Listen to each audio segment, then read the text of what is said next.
New York को अपना पहला मुस्लिम मेयर मिल गया है। भारतीय मूल के जोहरान ममदानी ने ट्रंप की धमकी के बावजूद भी जीत हासिल कर ली है। ममदानी की इस जीत को ट्रंप के लिए बड़ा झटका माना जा रहा है, लेकिन ममदानी कौन है? ट्रंप को उनसे आखिर क्या दिक्कत थी? ममदानी की जीत के पीछे कौन है? भारत से उनका कनेक्शन क्या वाकई भारत के लिए फायदेमंद साबित होगा या फिर नहीं? पूरी कहानी आपको हम बताने वाले हैं इस वीडियो में। 18 अक्टूबर साल 1991 को युगांडा की राजधानी कंपाला में जन्मे जोहरान ममदानी के पिता महमूद ममदानी अफ्रीकी राजनीति और इतिहास के जाने माने विद्वान हैं। उनकी मां मीरा नायर मॉनसून वेडिंग और द नेमसेक जैसी प्रसिद्ध फिल्मों की निर्देशक हैं। बचपन में ममदानी का परिवार युगांडा से दक्षिण अफ्रीका और फिर न्यूयॉर्क आकर बस गया। हालांकि उनकी जड़ें सीधे भारत से हैं। उनकी मां मीरा नायर हिंदू हैं और ओडिशा के राउरकेला से उनका परिवार ताल्लुक रखता है। पिता महमूद ममदानी का जन्म भी 1946 में मुंबई में हुआ था। ममदानी के बारे में और जानने से पहले उनकी जीत के पीछे का राज जानना भी दिलचस्प है। जोहरान ममदानी के चुनाव अभियान की सफलता के पीछे उनकी जीवन साथी रामा दुआजी की भूमिका अहम रही। भले ही रामा सार्वजनिक मंचों पर कम दिखाई दी, लेकिन पर्दे के पीछे उनकी मौजूदगी निर्णायक रही। 28 साल की रामा दुआजी पेशे से एक कलाकार हैं। उन्होंने पूरे अभियान की विजुअल आइडेंटिटी गढ़ी, जिसमें मेट्रोकार्ड येलो, मेड्स ब्लू और फायर हाउस रेड जैसे रंगों का मिक्सचर और बोल्ड स्टाइल टाइपोग्राफी शामिल थी। सोशल मीडिया पर इस कैंपेन की लैंग्वेज, टोन और ब्रांडिंग के पीछे भी रामा का ही दिमाग और क्रिएटिविटी रही। टेक्सास में जन्मी और दुबई और कतर में पली बड़ी रामा दुआजी ने न्यूयॉर्क के स्कूल ऑफ विजुअल आर्ट्स से मास्टर्स की डिग्री हासिल की है। उनकी और जोहरान ममदानी की मुलाकात साल 2021 में डेटिंग ऐप हिंज के जरिए हुई थी। साल 2024 में दोनों ने सगाई की और इसी साल शादी के बंधन में बंध गए। हालांकि उनकी सगाई दुबई में एक भव्य समारोह में हुई थी, जिसकी वजह से सोशल मीडिया पर कुछ आलोचनाओं का सामना भी करना पड़ा, क्योंकि जोहरान खुद को एक समाजवादी नेता के रूप में पेश करते हैं। बावजूद इसके रामा दुआजी ने इन आलोचनाओं को सहजता से लिया और अपने पति के चुनावी अभियान को अपनी क्रिएटिविटी और भावनात्मक सहयोग से नई ऊंचाइयों तक पहुंचाया। ममदानी की जीत डोनाल्ड ट्रंप के लिए एक बड़ा झटका साबित हुई है। ट्रंप लगातार उनके विरोध में बयान देते रहे थे और यहां तक कि उन्होंने चेतावनी दी थी कि अगर ममदानी चुनाव जीतते हैं तो न्यूयॉर्क की फंडिंग रोक दी जाएगी। ट्रंप ने एक पोस्ट में यह भी कहा था कि राष्ट्रपति के रूप में बुरे के पास अच्छा पैसा नहीं भेजना चाहता। राष्ट्र को चलाना मेरा दायित्व है और ये मेरा दृढ़ विश्वास है कि ममदानी के जीतने पर न्यूयॉर्क शहर एक पूर्ण आर्थिक और सामाजिक आपदा बन जाएगा। उनके वामपंथी सिद्धांतों का 1000 साल से भी ज्यादा से परीक्षण किया गया है और वो कभी भी सफल नहीं हुए हैं।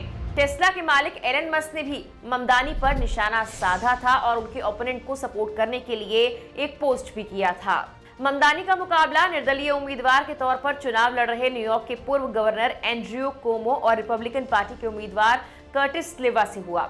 अमेरिकी राष्ट्रपति डोनाल्ड ट्रंप और एलन मस्क जैसे दिग्गजों ने इस चुनाव में न्यूयॉर्क के पूर्व गवर्नर को ही समर्थन दिया, लेकिन जीत आखिरकार ममदानी की हुई। ममदानी के परिवार की जड़ें भले ही भारत की हैं, लेकिन गौर करने वाली बात यह है कि पिछले काफी वक्त में वो ऐसे कई बयान दे चुके हैं जिससे ये संकेत मिले हैं कि ममदानी का मेयर बनना भारत के लिए कोई खासा अच्छा पल तो नहीं। दिवाली के मौके पर ही देख लीजिए, ममदानी ने क्वींस के कई हिंदू मंदिरों का दौरा किया था। वहां उन्होंने ये कहा था कि प्रधानमंत्री नरेंद्र मोदी और उनकी पार्टी बीजेपी भारत को ऐसे विजन के साथ आगे बढ़ा रहे हैं जिसमें देश में सिर्फ एक खास तरह के भारतीयों के लिए ही जगह है। इस साल की शुरुआत में डेमोक्रेटिक मेयरल प्राइमरी में ममदानी की जीत के बाद उनका एक पुराना वीडियो फिर से वायरल हुआ था, जिसमें उन्होंने साल 2002 के गुजरात दंगों को लेकर प्रधानमंत्री मोदी पर निशाना साधा था। उस फुटेज में ममदानी का आरोप था कि गुजरात से मुसलमानों को मिटा दिया गया। उन्होंने कहा था, लोगों को तो अब ये भी यकीन नहीं होता कि हम अस्तित्व में हैं। ये बयान उन्होंने हिंसा के पैमाने और उसके बाद की स्थिति का जिक्र करते हुए दिया था। मेयर चुनाव से पहले आयोजित एक उम्मीदवार फोरम में जब ममदानी से ये सवाल किया गया कि वो न्यूयॉर्क दौरे के दौरान प्रधानमंत्री मोदी के साथ मंच साझा करेंगे, तो उन्होंने मोदी की तुलना इजराइल के प्रधानमंत्री बेंजामिन नेतन्याहू से की और दोनों को युद्ध अपराधी करार दिया था। भारत में ममदानी के गुजरात दंगों से जुड़े दावों की आलोचना कांग्रेस और भाजपा दोनों दलों ने की है। ममदानी के बयानों की तथ्य जांच करते हुए वरिष्ठ कांग्रेस नेता अभिषेक मनु सिंघवी ने एक्स पर एक पोस्ट कर लिखा था कि जब जोहरान ममदानी बोलते हैं तो पाकिस्तान की पीआर टीम छुट्टी पर चली जाती है। भारत को दुश्मनों की जरूरत नहीं जब मित्र जैसे लोग न्यूयॉर्क से झूठी बातें चिल्ला रहे हों। बीजेपी सांसद कंगना रनौत ने भी ममदानी की आलोचना की थी और कहा था कि वो भारतीय से ज्यादा पाकिस्तानी लगते हैं। ममदानी पर हिंदू विरोधी होने का आरोप भी अक्सर लगा है। अमेरिका में हिंदू संगठनों ने ममदानी के विरोध के लिए एक पत्र जारी किया था। इस पर 20 से ज्यादा संगठनों के साइन थे। इसमें अमेरिकन्स फॉर हिंदू, विश्व हिंदू परिषद ऑफ अमेरिका यानी कि BHPA, coalition of Hindus of north America, association of Indians in America और हिंदू पैक्ट शामिल है। संगठनों ने यह आरोप लगाया था कि एक सार्वजनिक पदाधिकारी के रूप में आपको ये समझना चाहिए कि अभिव्यक्ति की स्वतंत्रता का इस्तेमाल किसी पूरे समुदाय को झूठी जानकारी के जरिए निशाना बनाने और उसके खिलाफ घृणा फैलाने के लिए नहीं किया जा सकता। इंदु विश्वनाथन, जो एक भारतीय अमेरिकी न्यूयॉर्क निवासी हैं और खुद को उदारवादी यानी लिबरल मानती हैं, वो ममदानी के बयानों को साफ साफ झूठ करार दे चुकी हैं। उन्होंने ममदानी को एक ऐसे गैर उदारवादी, बौद्धिक विरोधी, वामपंथी, तानाशाही विचारधारा का प्रतीक बताया जिसने प्रगतिशील राजनीति में गहरी जड़ें जमा ली हैं।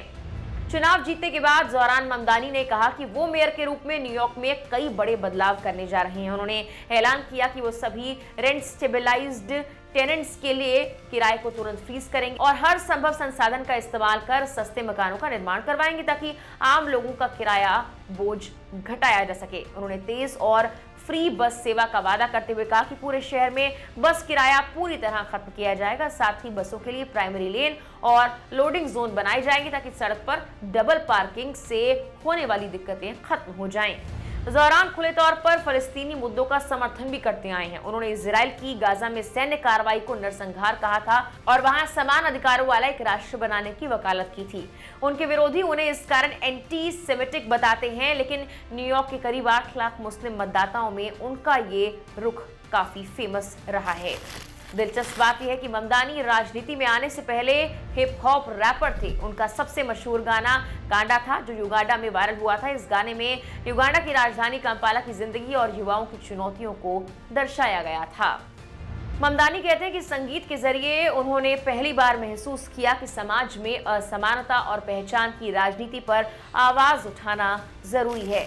कॉलेज से निकलने के बाद ममदानी क्वींस चले गए। यहाँ उन्होंने प्रवासी किराएदारों और ब्लैक लाइव्स मैटर जैसे आंदोलनों में हिस्सा लिया। इसी दौरान साल 2017 में ममदानी ने डेमोक्रेटिक पार्टी के साथ अपनी राजनीति की शुरुआत की। साल 2020 में वो न्यूयॉर्क स्टेट असेंबली के लिए चुने गए। 2022 और 24 में उन्हें निर्विरोध जीत मिली। अपने कार्यकाल के दौरान ममदानी ने ऐसे मुद्दे उठाए जो सीधे आम लोगों से जुड़े थे। इससे उन्हें खूब पॉपुलैरिटी मिली। फिलहाल के लिए इस वीडियो में इतना ही।